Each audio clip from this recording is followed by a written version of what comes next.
Quiero invitarles, amados, que podamos abrir nuestras Biblias en Mateo 16. Mateo 16.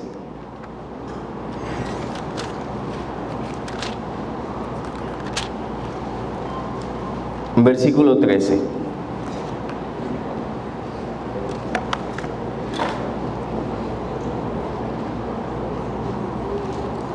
Cuando lo tengan pueden decir amén.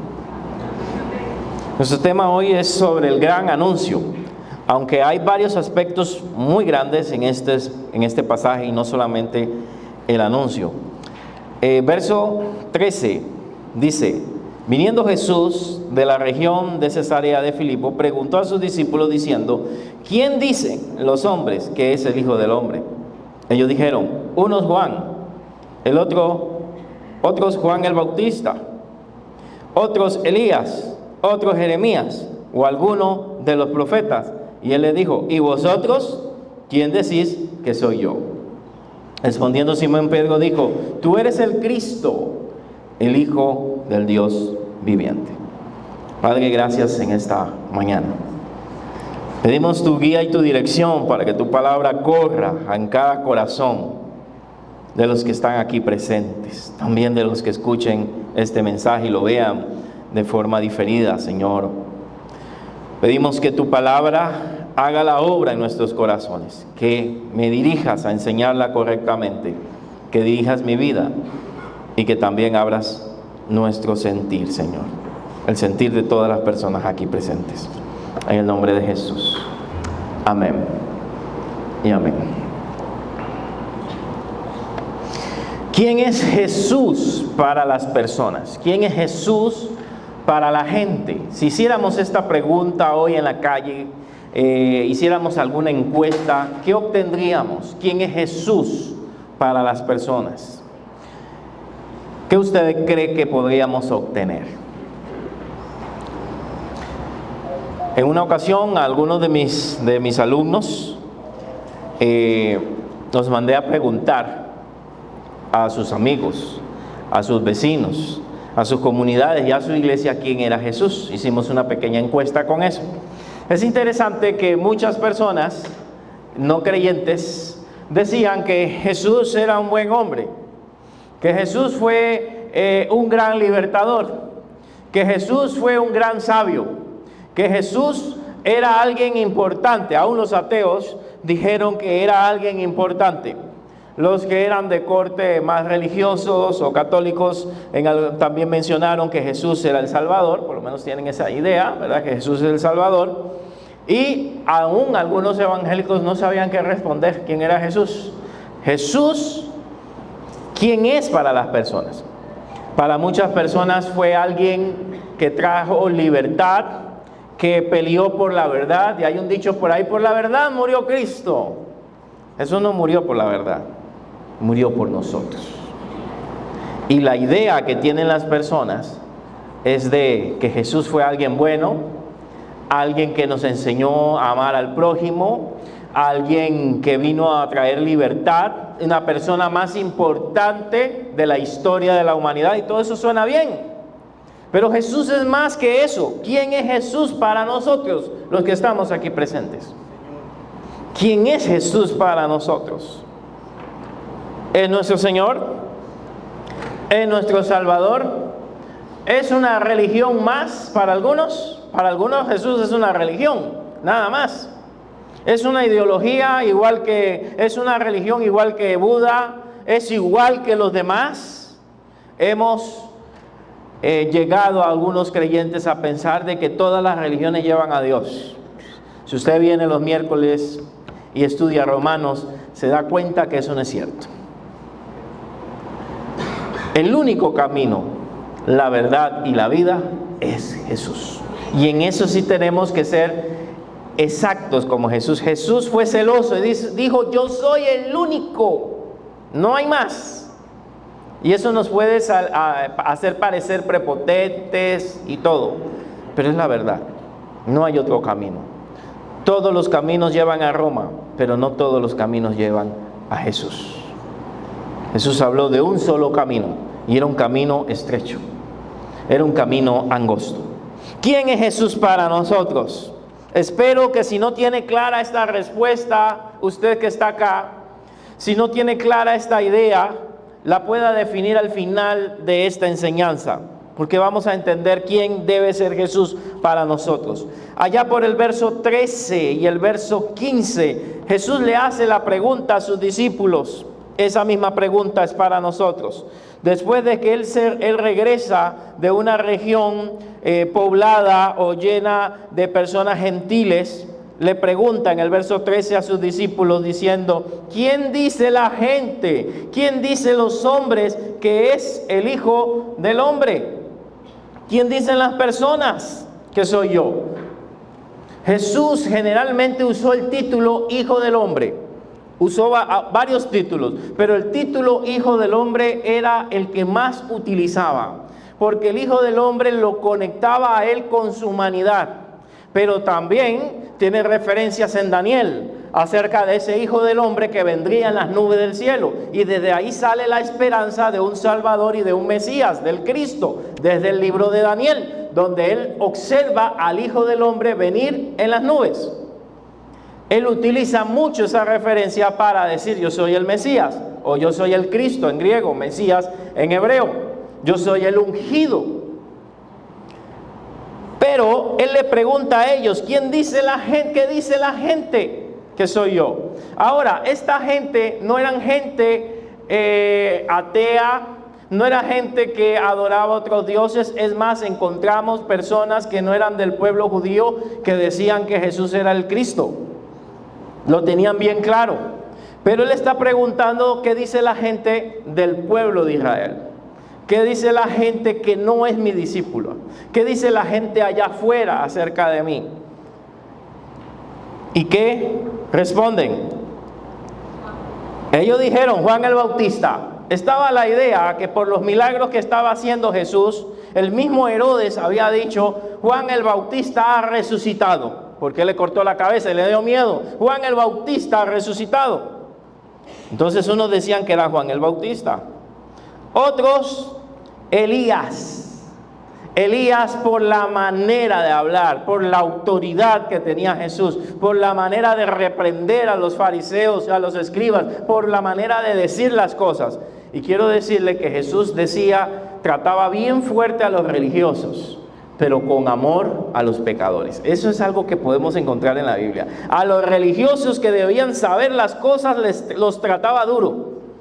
Aún a sus propios discípulos, cuando avanzaban, también les decía cosas fuertes, y aquí vamos a ver una de ellas.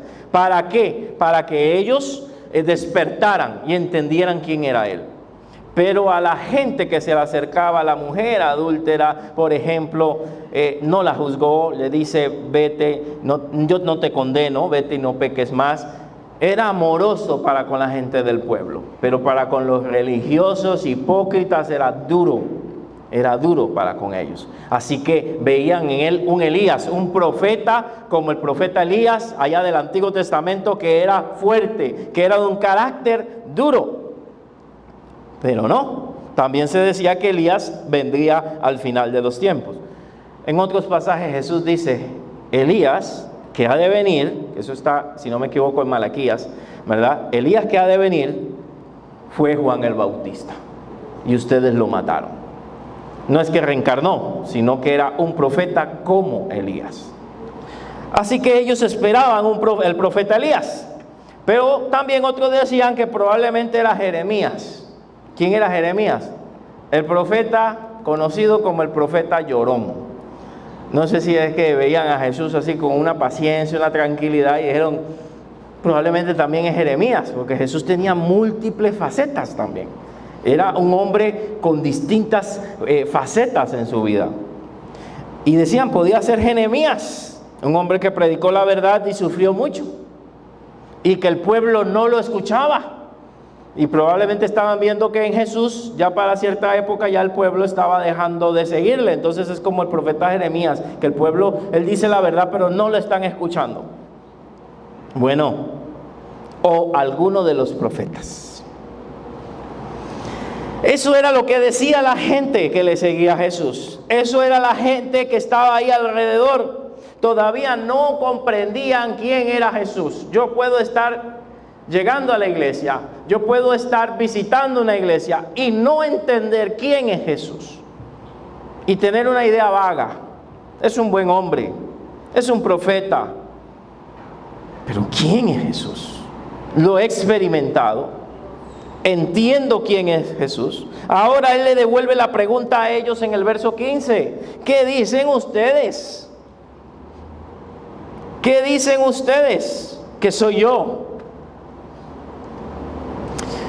Cuando uno lee el Evangelio de Marcos por completo, Jesús evitaba algunos títulos y Jesús al principio no habló claramente quién era Él, sino que a través de los milagros ellos iban captando, mira, este no puede ser un hombre normal.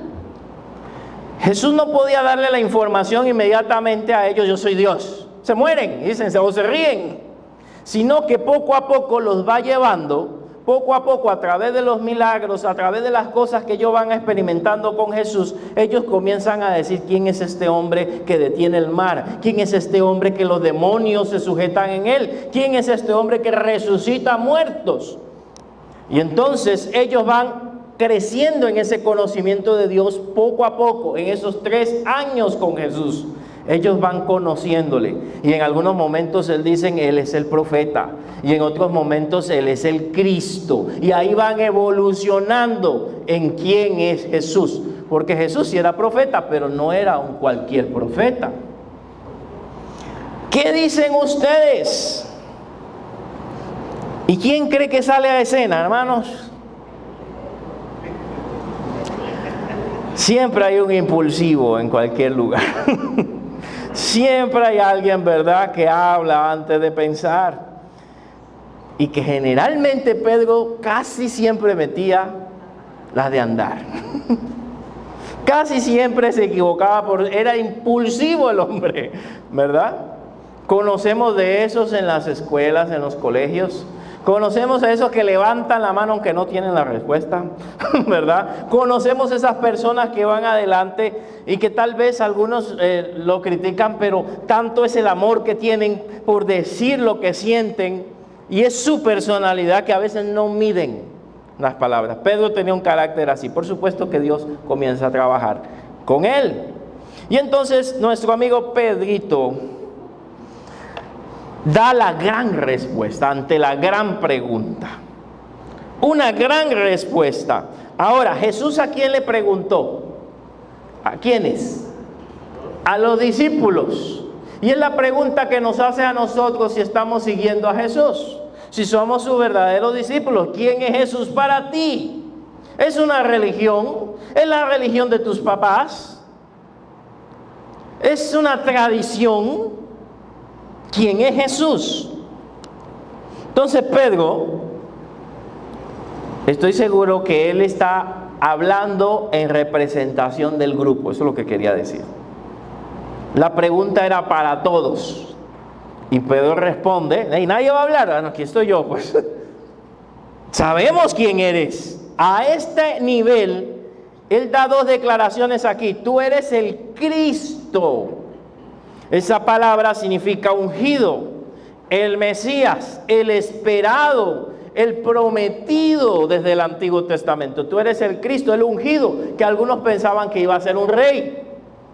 El rey ungido, el rey libertador, el descendiente ¿de quién? Del rey David. Todo eso representa al Cristo. Cristo en griego, que sería la palabra en griego, Mesías en hebreo, que sería su palabra relacionada o correlacionada. Tú eres el Cristo, el Hijo, y aquí Él va más allá, el Hijo del Dios viviente. El Cristo, y esto ya ellos estaban seguros, si Él es el Mesías, su manera de hablar, su manera de predicar, pero eso no significaba, para nosotros Mesías es Dios. Pero para ellos el Mesías no necesariamente era Dios. Era un libertador. Era el descendiente de David. Que algunos en su tradición, porque así habían algunas ideas, decían que ese descendiente de David podía ser un ser sobrenatural.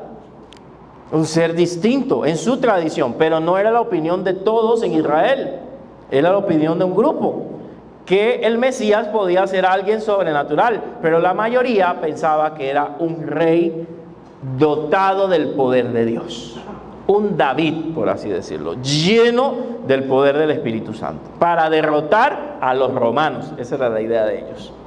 Así que él dice la primera parte que no está equivocado. Él es el Cristo, tú eres el Mesías, tú eres el ungido, tú eres la promesa que tenemos en el Antiguo Testamento de un Salvador. Ahí está bien, pero no se queda con eso. O sea, la declaración de Pedro es profunda. Tú eres el Hijo del Dios viviente. Aquí se va a decir, tú no eres un humano normal. Tú eres Hijo de Dios. La misma esencia, la misma sustancia. Tú eres Dios. Hijo, aquí no es alguien menor, sino que la palabra hijo te está diciendo que eres igual a.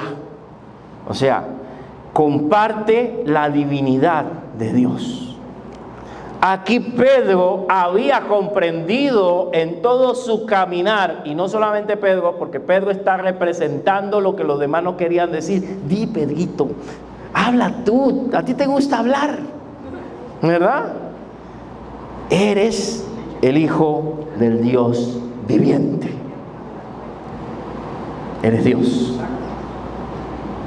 Ellos habían crecido y en algún momento habían entendido. Si usted lee los evangelios, ellos declaran que Él es el Cristo, pero no creían en otras cosas. Y uno dice, pero ¿cómo es que creyó aquí y siguen incrédulos? Porque creyeron poco a poco. A veces la fe de las personas tiene que ir poco a poco. Vamos aprendiendo poco a poco. Cuando usted aprendió a escribir, los que escriben, a matemáticas, lo que usted aprendió, no lo aprendió de la noche a la mañana. Alguien le dio una base, el otro mes le dieron otra, el otro año le dieron otra, y vamos aprendiendo por etapas. Ellos estaban caminando con Jesús y están aprendiendo de Él y llegan a la conclusión de que es el Cristo, pero también es el Hijo del Dios viviente. Ya sabían que era el Hijo del Hombre. Ahora ese título es más profundo. Pedrito la pegó, ¿verdad?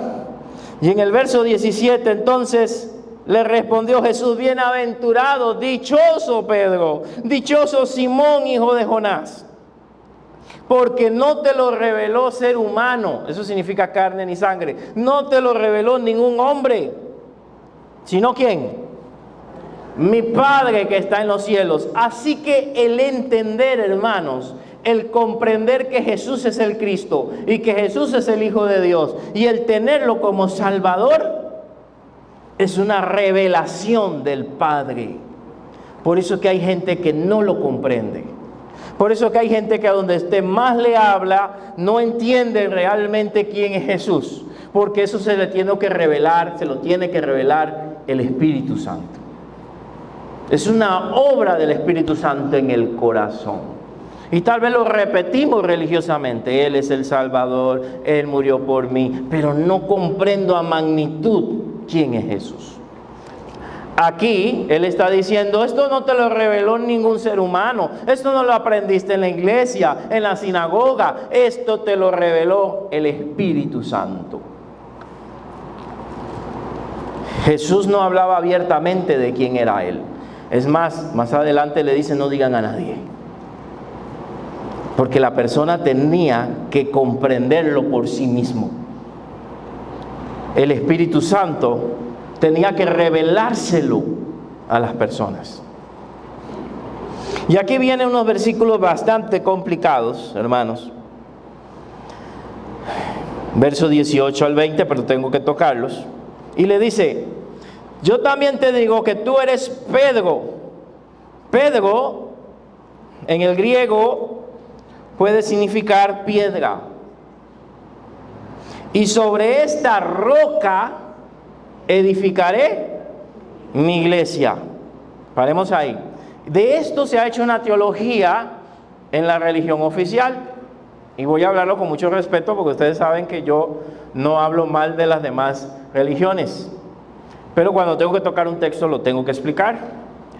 Y al haber en los originales la palabra piedra y roca que parecen iguales y suenan parecidos, la religión oficial enseñó que Pedro es la roca sobre la cual se fundamenta la iglesia. Entonces desde ahí decimos que Pedro es el primer líder de la iglesia. Esa parte más o menos. Es el primer líder, el primer papa, la primera persona en la cual se fundamenta la iglesia. Si usted lee bien el texto, no es así. Pedro acaba de dar una gran declaración. Esta es la declaración que Pedro da. Veámoslo bien. ¿Tú eres quién?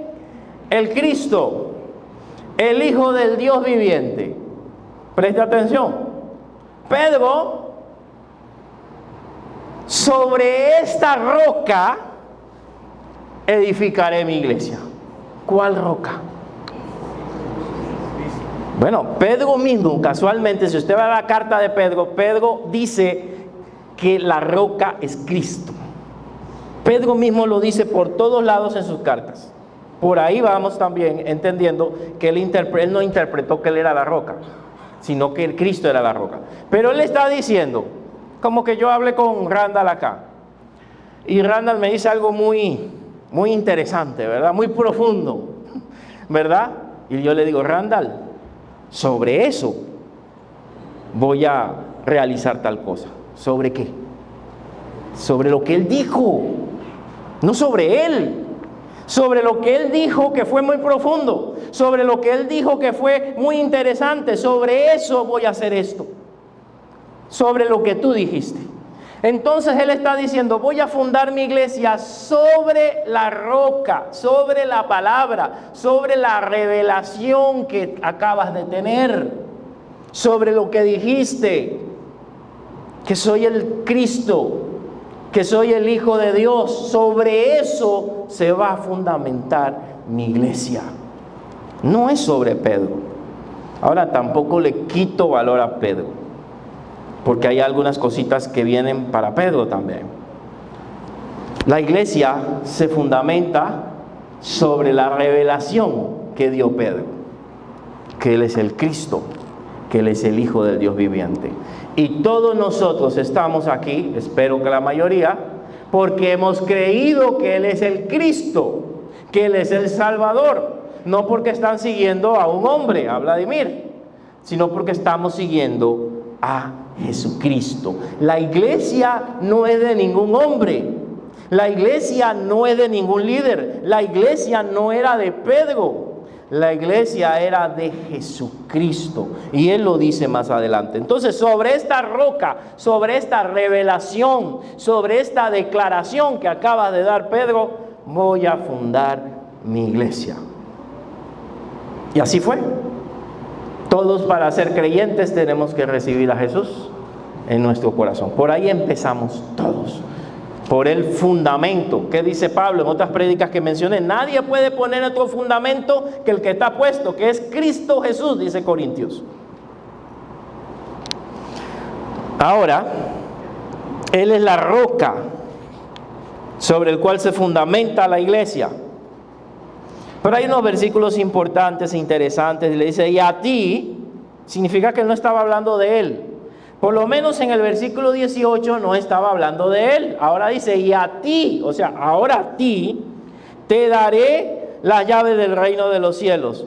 Y todo lo que atares en la tierra será atado en los cielos, y todo lo que desatares en la tierra será desatado en los cielos. Versículo que ha sido también abusado por muchos, tantos de la otra línea, y también nosotros también lo hemos sacado de contexto. ¿Qué se refiere? Pedro, a ti te daré la llave. No tengo ninguna llave, pero algunos se imaginan a Pedrito en las puertas del cielo con una gran llave.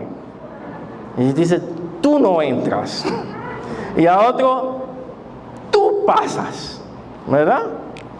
Literalmente no es así. Porque en Apocalipsis, en el capítulo 1, se nos dice que Jesús es el que tiene las llaves del Hades, del infierno y todo. Y a la iglesia, a una de las iglesias le dice, te daré a ti las llaves. Entonces unas llaves que están pasando a ciertas personas. Y Pablo dice, a mí se me ha abierto puerta grande, dice. ¿Y qué abre las puertas? Las llaves. Las llaves están hablando de autoridad. Las llaves están hablando de autoridad. Se le dice a Pedro que se le va a dar autoridad, ¿verdad? Para que todo lo que ate en la tierra sea desatado en los cielos. En otra palabra, algunos lo han usado para la reprensión. Y sí, más o menos, para reprender demonios. Yo ato aquí y desato allá. Pero el texto no está hablando de ningún demonio. O sea, respetando el texto no está hablando de demonios. Significa, yo te he dado a ti autoridad para que lo que hagas aquí en la tierra, yo lo respaldo en el cielo. Cuando vamos a Hechos, ¿quién fue el primero en levantarse cuando vino el Espíritu Santo sobre él? ¿Quién fue el primero en dar un discurso donde se convirtieron miles de personas? Fue Pedro. Ahí él estaba usando la llave del reino de los cielos. ¿Y la llave que abre? Una puerta para que la gente entre, para que la gente entre al reino de los cielos. Era espiritual, hermanos. No es literal en el cielo. Cada vez que él predicaba, abría la llave, la puerta con la llave que le dio Jesús espiritualmente. A ti te daré las llaves. Y él predicó en 2 ocasiones, y en 2 ocasiones se convirtieron. Ahí lo ve en Hechos capítulo 2, si no me equivoco, también en el 4 se convirtieron miles de personas. Estaba usando las llaves del reino. Pero en Apocalipsis esas llaves también se le da a una iglesia. También se le da a Pablo, se le da a otros. Las llaves no eran solamente para Pedro, pero sí le está diciendo que él iba a tener una función importante en el reino de los cielos. Y él abrió la iglesia, y eso hay que reconocerlo. A ti te daré las llaves. Te voy a dar autoridad para que lo que hagas acá también se haga en los cielos. Hay otro pasaje que también dice, que no está acá, que a quien perdonen ustedes vuestros pecados, sus pecados, les son perdonados también en los cielos. Y entonces también ahí se malinterpretó que nosotros los pastores y sacerdotes podemos perdonar pecados. No, significa que cuando yo le presento a alguien a Jesús y esta persona lo recibe, es como si estuviéramos perdonando los pecados. En el cielo también les son perdonados. Cuando yo guío a alguien al arrepentimiento, el Padre también lo perdona. Somos instrumentos de perdón, pero no perdonamos. Y esta autoridad es una autoridad para llevar a la gente a Dios, para que la gente se acerque a Dios, de atar y de desatar. Ahora, yo no quiero decir que si alguien ate un demonio y todo lo demás no funcione, porque la fe es poderosa, pero el texto no está hablando de eso. El texto está hablando de la autoridad del evangelio, de abrir las puertas para las personas, y que Pedro las utilizó para salvar o para que la gente se convirtiera. ¿Y qué dice en el verso 20? No le digan a quién, a nadie. ¿Qué pasa cuando usted le dice a alguien no le diga a nadie? Aquí en Costa Rica, hermanos, más rápido corre la información, ¿verdad? No le digan, claro que él sabía que se lo iban a decir, pero él le está dando a entender, a mí no me interesa la fama, no le digan a nadie. Yo no vengo para ser alabado por las personas, nada más por mi posición, porque gente buscaba a Dios, a Jesús, solamente por el pan. ¿Se acuerdan aquella ocasión donde las multitudes le seguían, verdad? Porque él había alimentado a 5,000 personas. Y él les dijo, ustedes me buscan por el pan, no creen en mí. Es lo que el Señor buscaba, era verdaderos adoradores, no gente que le siguiera por beneficio. Ahora, ¿por qué seguimos nosotros a Jesús?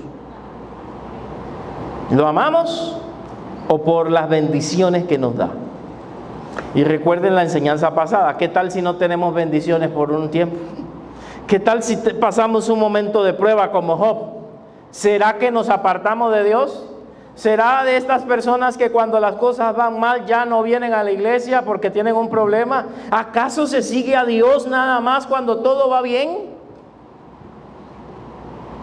¿Seguimos a Dios por interés? No debe ser así. ¿Quién es Jesús para nosotros? No es una religión. Es nuestro Salvador. Él nos amó y nosotros debemos amarlo también. Ahora viene el gran anuncio. ¿Ve? Pedrito está muy bien, hermanos. Tiene 100 aquí, ¿verdad? Contestó bien, yo me imagino Pedro ahí todo feliz. Qué bueno la primera que la pego, ¿verdad? Qué bueno, el Señor me dio hasta una promesa. No he entendido lo de las llaves, porque nunca entendía nada, pero qué bonito se siente esas llavecitas. Yo me imagino que ya estaba ahí. ¿Ves? Se la perdieron. Se burlaron de mí cuando caminé sobre las aguas. Pero yo me tiré, ustedes no. No quisieron responder, yo respondí y la pegué. Muy bien por Pedro. Entonces Jesús ya por el verso 21 comienza a anunciar otra cosa, ¿verdad? Aprovechando que Pedro está inspirado ahí por el Espíritu Santo, y dice: después entonces comenzó a Jesús en el verso 21 a declarar a sus discípulos que le era necesario ir a Jerusalén y padecer mucho de los ancianos, de los principales sacerdotes, de los escribas, ser muerto y resucitar al tercer día. Ya les soltó toda la información a ellos, toda. Ya ellos entienden quién soy, ya entienden que soy el Cristo. Pedro declaró que soy el Hijo de Dios. Le estoy diciendo que Él va a tener un propósito muy especial en el futuro. Voy a decirles todo. Miren, muchachos, dentro de poco voy a sufrir. Me van a matar. Esos fariseos, esos escribas, esos sacerdotes van a acabar con mi vida. Pero voy a resucitar. Y Pedro, ¿cómo es esto? Pedro se espanta. Porque no era la idea de Dios que tenía en su cabeza. Aunque había sido revelado por el Espíritu Santo, por el Padre, de que Él era el Mesías y que era Dios, Él no entiende y no le cabe en la cabeza cómo Dios va a morir. ¿Cómo que tienes que padecer? Si los hijos de Dios no padecen. Vea las teologías, las ideas. Los hijos de Dios no pueden. Tú eres un victorioso. ¿Cómo vas a pasar por la muerte? ¿Qué es eso? Dios no muere. Así que le comienza un circuito en su cabeza. No entiende qué está diciendo Jesús, porque él está entendiendo, este es el Mesías, ahorita nosotros vamos, ¿verdad? Como Judas también lo había entendido, y vamos a ser los que están alrededor del rey. Y va a tomar el trono de David y vamos a ser una gran nación y todo esto se va a arreglar, la economía de Israel va a mejorar. Y le viene a decir que se va a morir. ¿Usted por qué cree que Judas lo entregó? En Marcos, cuando Jesús da una de estas declaraciones, inmediatamente Judas va y lo vende, porque él no lo pudo soportar. No pudo soportar esta verdad. Tenemos la idea de líderes fuertes, que no fallan, que no se equivocan, que no se enferman, que no mueren. Y Jesús habla de la pasión, que vamos a recordar, o el mundo va a recordar, el mundo cristiano en estos días, su muerte. Pero vea que no le pusieron atención a esto. Ojo con esto, Él habló que iba a resucitar. Y ellos nunca lo entendieron sino hasta el final. Cuando muere se les cae su mundo, porque no recordaron que Jesús le dijo que iba a resucitar. No esperaron eso, aunque Él los preparó. Jesús habla de su muerte, pero también de su resurrección, y no le ponen atención a esto. Y entonces Pedrito cree que todavía tiene la inspiración del Espíritu Santo, ¿verdad? Y entonces viene la gran reacción, verso 22. Entonces Pedro, tomándolo aparte, comenzó a reconvenirle, o sea, a regañarlo. Pero no lo hizo en público, eso se muestra que tenía respeto. Jesús, vení un momentito, Jesús, deja la enseñanza un momentito. Vení, Jesús, ven, Jesucito, venga. Jesús, ¿cómo vas a decir eso? Acabas de decir que eres el Mesías, ¿verdad? El Cristo. ¿Cómo vas a querer eso para ti? No, eso no está bien. Tú eres el rey. ¿Qué son esas palabras negativas? No, y me pongo en contexto. Declara. Quítate esas ideas malas. Sé positivo. Todo va a salir bien. Todo va a venir de gloria en gloria. Y a veces así enseñamos a la gente. Y cuando nos creen y cuando viene la cosa, ¿pero qué pasó si el hermanito me dijo, el pastor me dijo? Eran pruebas y era necesario que Jesús pasara por la cruz. Y bueno, comienza a reconvenirlo, ¿verdad? Y dice, ten compasión de ti. Oiga, eso suena muy bonito. Y fue un tono bonito. O sea, Pedro lo estaba cuidando. Sí. O sea, ten cuidado de ti. ¿Cómo vas a tratarte así? No. En ninguna manera esto te acontezca. Por favor, Jesús. No, ¿qué pasa? Se creyó que tenía toda la revelación. Ya se creyó que podía corregir a Dios. El Padre me reveló esto y seguro a Jesús ahí tal vez en su humanidad se le fue algo y yo que tengo ahí un poquito de revelación del Padre voy a corregir a Jesús. Mira, Jesús, te faltó algo. Estás mal. Ay, Pedrito, que hablaba al principio por el Espíritu Santo. Ahora Jesús lo reprende, hermanos. Póngase en el lugar de Pedro. Pero él volviéndose dijo, Pedro, quítate de delante de mí, Satanás. Me eres tropiezo, porque no pones la mirada en las cosas de Dios, sino en la de los hombres. ¿Cómo le dijo? Me voy de esa iglesia. El pastor me dijo que era Satanás. ¡Qué barbaridad! No hay amor para un discípulo, para un servidor fiel. Me voy. Mire, que aquí el Señor no estaba formando niños. Estaba formando discípulos que se iban a encargar de la iglesia. Así que les hablaba fuerte. No igual a los pecadores de afuera, pero estos se iban a encargar de la iglesia. Y ya estaba poco, así que les habla fuerte. Y a nosotros, o al liderazgo, cuando a alguien le llama la atención, ay no, qué barbaridad, me voy para otra iglesia, ya sí me dejan hacer lo que yo quiera. Crezcamos, seamos maduros. No podemos ser niños siempre. Está bien lo que están empezando, pero ¿cuántos años tenemos en la iglesia y cualquier cosa ya nos metimos en la onda que me molesta y me voy a la del frente, me voy a la otra, donde nadie me conozca, nadie me diga nada? No, maduremos, corrijamos y sigamos adelante. Por supuesto que yo no soy Jesús, no voy a hacer eso, ¿verdad? No tengo esa prerrogativa. Le dijo Satanás. ¿Pero por qué le dice Satanás? Era la misma tentación que Satanás le puso a Jesús. La misma tentación de bajar del pináculo del templo y ser adorado por todos. O sea, bríncate la cruz, no pases por la cruz, pasa por la adoración directamente. La misma tentación de Mateo 4, donde le enseña los reinos de la tierra. Esto te daré si postrado me adorares. Y le está diciendo, ten cuidado de ti mismo. O sea, hay cosas grandes para ti. Bríncate todo eso. O sea, ¿qué significa eso? ¿Que se le metió un demonio a Pedro? No, no lo creo.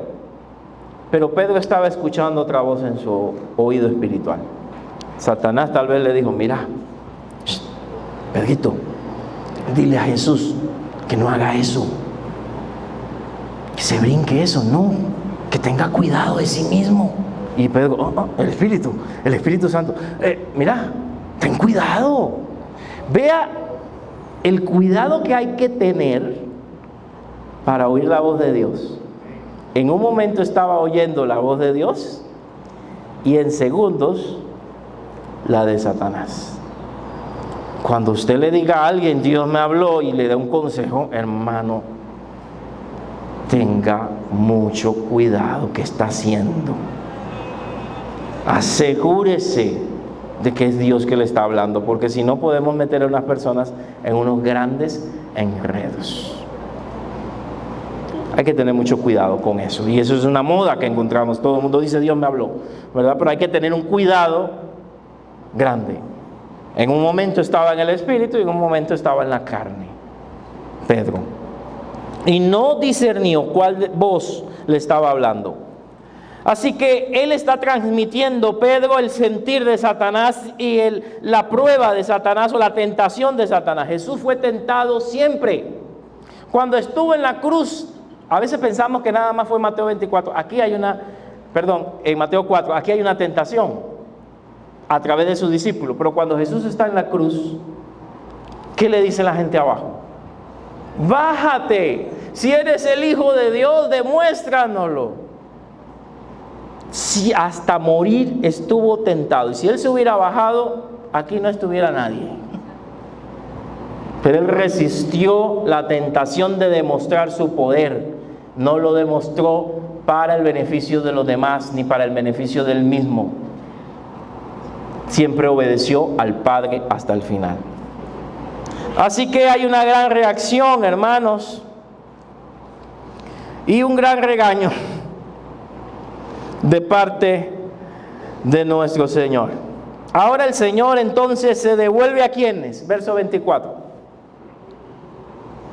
Son las 11, tengo tiempo. ¿Se devuelve a quiénes? En el verso 24 dice que entonces Jesús dijo a sus discípulos. ¿Por qué le dice a los discípulos, hermanos? Regaña a Pedro ahí en privado y se van de los discípulos y les dice también. ¿Por qué a los discípulos? Si ellos no tenían la culpa. Recuerde que Pedro aquí está representando a los discípulos. Y probablemente los demás no se atrevieron a decir lo mismo, pero también lo pensaron. ¿Qué está haciendo Jesús? ¿Qué le pasa a Jesús? Y Pedro, como era el que sí se atrevía a decir las cosas, le fue feo. Le fue bien al principio y le fue feo.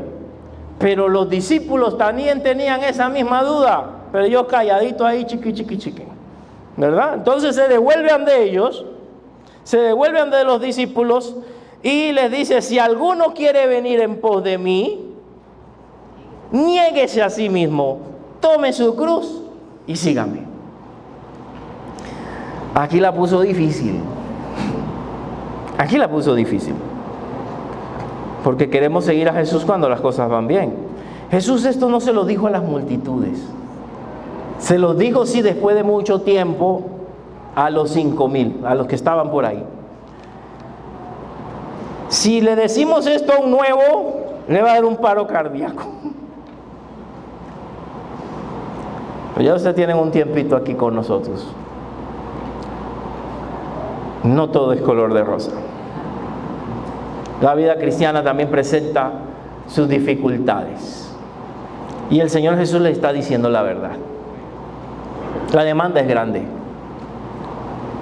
Las multitudes lo siguen. Usted puede congregarse, no hay problema. Usted puede venir a la iglesia porque le gusta la iglesia, le gusta la palabra, no hay problema. Pero si usted quiere ser seguidor de Jesús, hay sus condiciones. Si usted quiere seguir y ser un discípulo de Jesús, no mío, hay sus condiciones. Usted puede congregarse acá y todo lo demás, pero si quiere seguir a Jesús realmente, no lo digo yo, Jesús le puso a ellos condiciones. Aquí pasan a otra etapa, mis discípulos. Si ustedes quieren ser verdaderamente discípulos, tienen que negarse a sí mismos. Y esto está en contra de nuestra naturaleza. ¿Qué es negarme a mí mismo? Quiero quedarme hoy en mi casa durmiendo. Hay culto. ¿Me niego a mí mismo? ¿O le doy complacencia a la carne? Quiero levantarme a orar de madrugada. pero esa hora es la más rica para dormir. Ese frito, ¿verdad? Duermo más profundamente. ¿Me niego a mí mismo o obedezco a Dios que quiere que le busque? Él ha dicho en su palabra que debo perdonar al que me ofende. Esta es la más dura.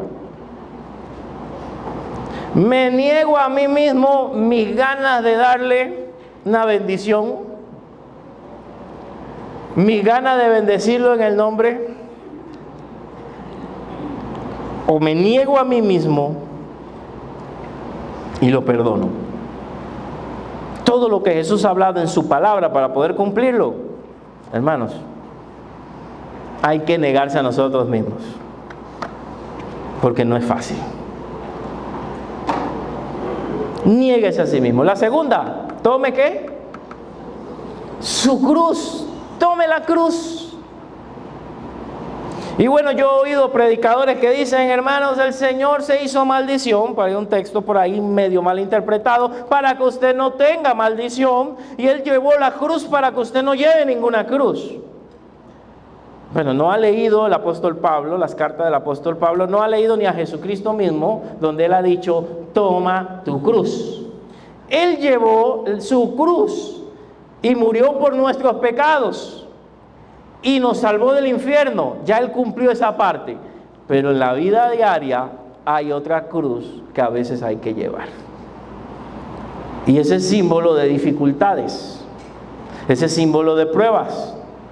Pero si yo le digo, no existe cruz porque ya Él la llevó por ti, y ahora todo es felicidad, cuando usted se enfrente a un momento difícil, usted va a decir, este pastor me engañó. ¿Qué pasó con mi fe? O va a dudar de usted y de Dios, como pasó con Job, que tenía una idea equivocada. No, hermanos, hay momentos que hay que tomar la cruz. ¿Qué significa la cruz? Muchas cosas. Algo difícil que Dios permite en tu vida y que tienes que enfrentarlo por un periodo de tiempo. Atender a un familiar enfermo puede ser. Una enfermedad en tu propia vida. El mismo apóstol Pablo decía que tenía un aguijón en su carne, ¿verdad? Y que había rogado 3 veces al Señor que lo quitara de sí. Y el Señor le dijo, bástate en mi gracia. O sea, no te toca pasarlo. Y no estoy hablando de un evangelio, hermano, solamente de sufrimiento. Estoy aclarando que hay momentos, ¿me entiende? Hay momentos donde hay una cruz que llevar, hay momentos donde hay una prueba. No es para siempre. Pero hay momentos que hay que enfrentarla. ¿Dejarás la cruz botada? ¿La tirarás por ahí, se la darás a otro? Entonces Él ha dicho, niéguese a sí mismo, esté dispuesto a negarse a sí mismo, a sus propios deseos, o sea, a sacrificarse. Si usted quiere algo en la vida, ¿qué hace? Se sacrifica. ¿Quiere una casa? Hace un ahorro. ¿Quiere una profesión? ¿Qué hace? Ya estudia. ¿Quisiera dormir? No, pero tiene que pararse temprano a leer el libro, a memorizar, a estudiar. No creo que por obra del Espíritu Santo, hermanos, usted va y se sienta y como dijo aquel muchacho, Señor, revélame, yo soy tu hijo, todas las respuestas. Y oyó la voz que le dijo, A, B, C, D, E. Señor, yo soy tu hijo, amén. No, tiene que estudiar para que Dios le ilumine esa mente y le haga recordar lo que estudió. Tiene que pasar por el estudio. Es igual, hay que sacrificarse. ¿Quieres cosas buenas de Dios? Tienes que orar, tienes que doblar rodillas, tienes que ayunar, tienes que buscar su rostro, tienes que congregarte, tienes que leer la palabra, hay que pagar un precio. Pero nos han enseñado que solamente con una ofrendita ganas un montón de cosas. Eso no es cierto. Eso es parte de, pero no es lo único. Tenemos que buscar de Dios, buscar su rostro si queremos ver su gloria. Pero queremos bendición y no le buscamos, y no oramos, y no nos acercamos a Él. Niéguese a esa carne, a esos deseos que lo apartan del Señor, a esa pereza espiritual. Tome la cruz. Le tocó, me tocó, está bien, voy a enfrentar esto. Con valentía, como lo hizo Jesús. Si pasó por un divorcio, si pasó por una enfermedad y quedaron secuelas, tome su cruz y sígalo.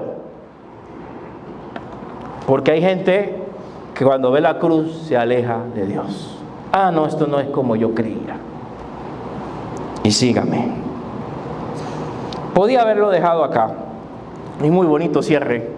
Pero hay unos versículos aquí que son un poquito profundos, pero quiero puntualizarlos. Hay un gran premio. No solamente Él demanda, no. Jesús, como buen maestro, también nos incentiva a través de los premios. Como cuando un padre, sus hijos hacen cosas buenas, también los premia. El versículo 25 en adelante. Aquí hace algo, una figura que se llama paradoja, que es algo totalmente contradictorio. Porque todo el que quiere salvar su vida, a perder. Ay, estoy cuidándome, ay, yo no salgo de mi casa, yo cuido la casa, se me pueden meter a la casa, compré un perro, se roban el perro también, y yo no puedo ir a la iglesia porque tengo casa nueva. Todo aquel que quiere guardar algo al final lo termina perdiendo. Pones tu mirada en las cosas materiales, cuidado, las pierdes. Pones tu mirada en personas, cuidado, pasa algo. Entonces, todo aquel que quiera salvar su vida, o sea, por no seguirme a mí, la va a perder al final. Todo lo que tú pongas en primer lugar ante de Dios peligra. Y todo el que pierda su vida por causa de mí, o sea, que invirtió en Dios su tiempo, su vida, ¿qué va a hacer? Va a ganarla. Entonces el premio que da el Señor es que vamos a hallar la vida cuando le seguimos. Hay vida eterna para nosotros, para todo aquel que sigue a Jesús, para todo aquel que acepta el reto de ser su discípulo. En el verso 26 habla del alma. Porque ¿qué aprovechará el hombre si ganara a todo el mundo y perdiere su alma? Hermano, qué bueno que usted trabaje. Hermano, genial que usted tenga 2 trabajos, 3 trabajos, haga tiempos extras, ¿verdad? Genial que tenga su proyecto de vivienda, genial. Pero si al final todas estas cosas te apartan de Dios, no has ganado nada. Nada has ganado, porque nada de eso te va a hacer entrar en el reino de los cielos. Porque al final has perdido tu alma. ¿Nos ayuda aquí en la vida? Por supuesto. Por supuesto, se necesita. Y no diga, el pastor dice que deje mi trabajo. No estoy diciendo eso. No. Darle lugar a Dios que se merece. La prioridad a Dios. ¿De qué vale que gane el mundo si al final pierdo el alma? ¿O qué recompensa dará el hombre por su alma? No hay nada que pueda comprar la salvación. La salvación es un regalo de Dios. Pero hay que perseverar en Él, hay que buscarle. Y aquí está diciendo, el gran premio es tu alma. Ay, pero ¿qué me da Dios? Tu alma. Vida eterna, tu alma, la salvación de tu alma. 27, añade otra cosa. Porque el Hijo del Hombre vendrá, para ver, ¿estamos bien? Sí. En la gloria de su Padre con sus ángeles, entonces pagará a cada uno. Aquí hay una promesa para los que servimos a Dios, una promesa para los que han tenido que dejar algo que aman por la obra o por Dios, una relación que no te conviene y tú tienes que decidir, esto me está apartando de Dios, o un trabajo que donde estás metido hay cosas medias raras y tienes que tomar una decisión. Nada que perdamos, hermanos, por causa de su nombre, no lo vamos a recibir. Vamos a recibir mucho más. Mucho más. ¿Dónde vamos a ser recompensados? Yo digo que aquí en la tierra también Dios nos recompensa nuestra fidelidad. Pero si algo Él quiere dejar para el final, ¿dónde lo tendrás al final? En la vida eterna. Hay bendiciones para aquel que se mantiene fiel a Dios. Y el verso 28, que no lo iba a tocar, pero es un verso que tal vez usted dirá, se lo saltó porque no sabe la respuesta, pero no es así. En el verso 28 dice, de cierto os digo que hay algunos de los que están aquí que no gustarán la muerte hasta que hayan visto al Hijo del Hombre viniendo en su reino. ¿Y cómo es eso? Si el Señor tardó y todos se murieron, ¿cómo es que no iban a morir hasta que vieran, dice, bueno, algunos, no todos, hasta que vieran el reino de Dios? ¿A qué se refiere? No está hablando literalmente del reino de Dios establecido que todos estamos esperando. Ellos vieron el reino de Dios establecerse. Ellos vieron las primeras iglesias fundarse. Ellos vieron las primeras congregaciones. Ellos vieron las primeras almas convertirse. Ellos vieron los primeros milagros realizarse. Ellos vieron el reino de Dios. Y si les queda duda, aún en el capítulo 17 habla de la transfiguración. Ellos vieron a Jesús transfigurado como en su reino, al lado de Moisés y Elías. Así que él está diciendo, mira, ustedes van a ver la gloria de Dios. Todo aquel que se entrega al Señor, el Señor promete que vamos a ver su gloria. Y no es literal, pero sí en nuestra vida, sí en nuestras peticiones, sí en las cosas que necesitamos. Vamos a ver Dios glorificándose en nuestra familia. Ese es el gran premio que tiene para nosotros nuestro Señor. Debemos tener bien claro quién es Jesús para nosotros. A veces no entendemos los propósitos de Jesús. Los discípulos no lo entendieron. Job no lo entendía. Pero la muerte de Jesús fue para nuestra salvación. Era necesaria, aunque ellos no lo comprendieran. Satanás siempre busca susurrarnos que nos quedemos quietos, tranquilo, relax, dijo uno por ahí.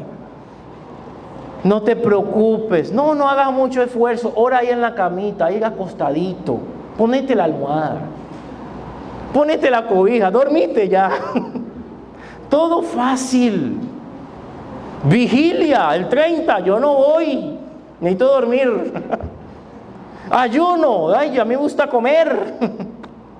Todo suave, todo light, como dicen algunos, la iglesia light, sencilla, no hay que congregarse tanto, no hay que buscar tanto, no hay que orar tanto, solo ofrenda y listo, con eso se salvan las almas.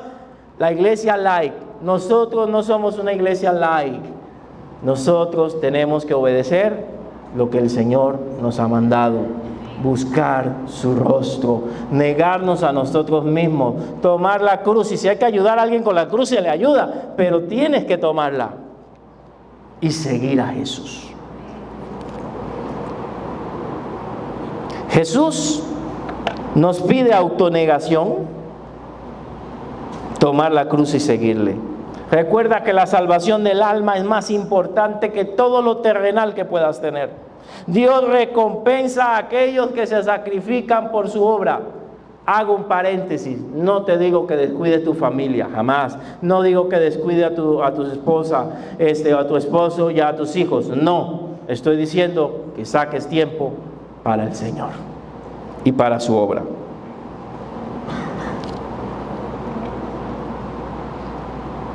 ¿Qué hemos aprendido? Que Jesús es el ungido de Dios, el Mesías, pero también es el Hijo de Dios. Es Dios con nosotros. La iglesia está fundada ¿en qué?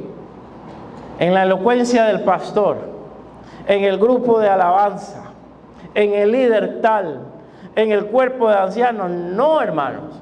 La iglesia debe estar fundada en Jesucristo. Esa es la base. En Jesucristo. Y si está fundada en Jesucristo, ni las puertas del Hades, versículo que no profundice, verso 18, ni las puertas del infierno prevalecerán contra ella.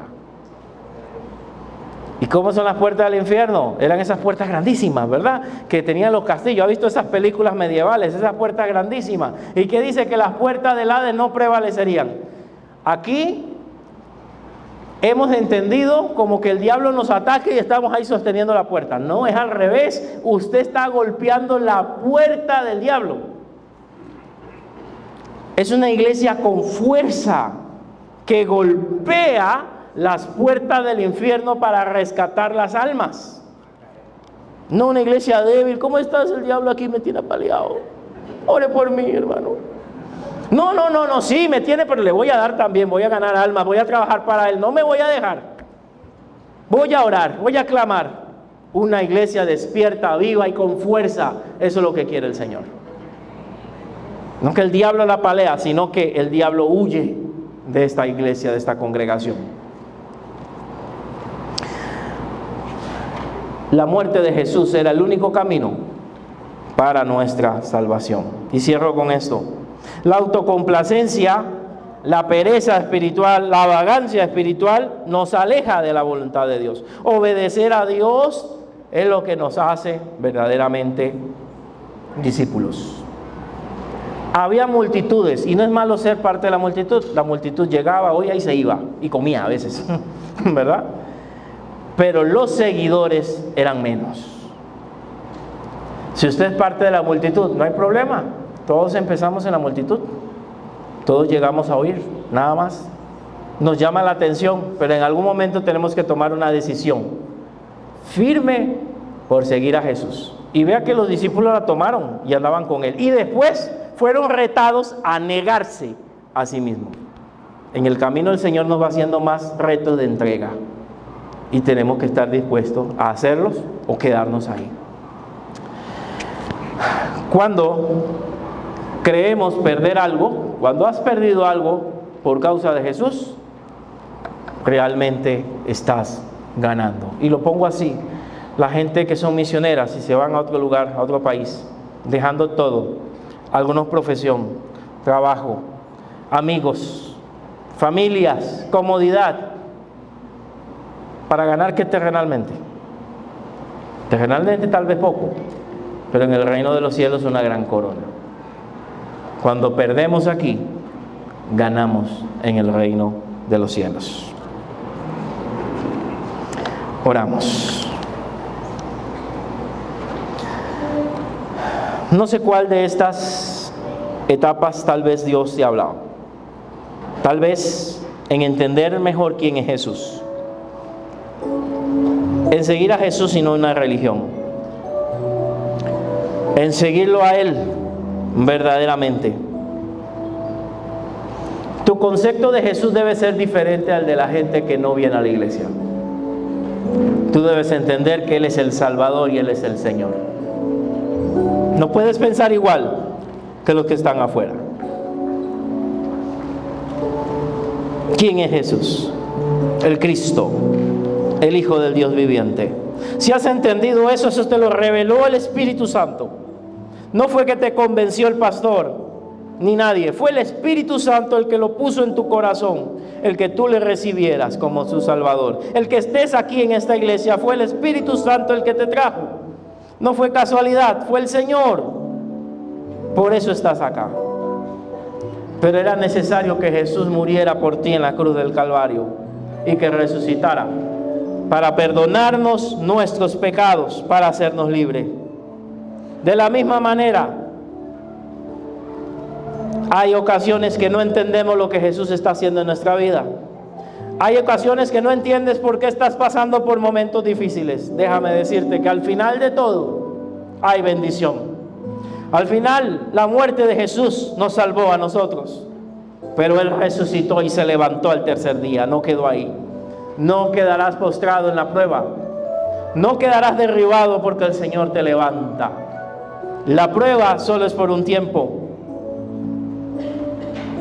pero hay una gran demanda.